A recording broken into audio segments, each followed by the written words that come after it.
আসসালামু আলাইকুম সবাইকে। সবাই কেমন আছেন? দেখতে দেখতে আমাদের তাহিরের বয়স 3.5 বছর হয়ে গিয়েছে। আজকে সকালবেলা হঠাৎ করে তাহির এসে তার বাবাকে বলছে, বাবা বাবা আমি স্কুলে যাব।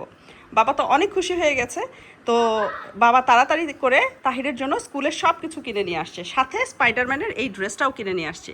মানে স্কুলে যাওয়ার সময় তাকে একবারে স্পাইডারম্যান বানিয়ে স্কুলে পাঠাবে।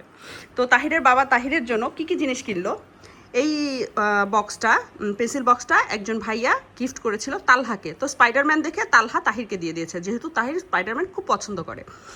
এই স্পাইডারম্যানের কালার পেন্সিলটা ওর বাবা ওকে কিনে দিয়েছে, ওয়াটার পটটা কিনে দিয়েছে, এই সুন্দর স্পাইডারম্যান ব্যাগটা পেয়ে সে খুবই হ্যাপি, সাথে এই ড্রেসটা তাকে কিনে দিয়েছে।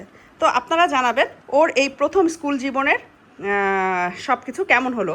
এখানে অবশ্য একটা মিসিং আছে, এখানে আমরা ওর টিফিন বক্সটা কেনা হয় নাই। ইনশাল্লাহ টিফিন বক্সটা আমি ওকে কিনে দিব।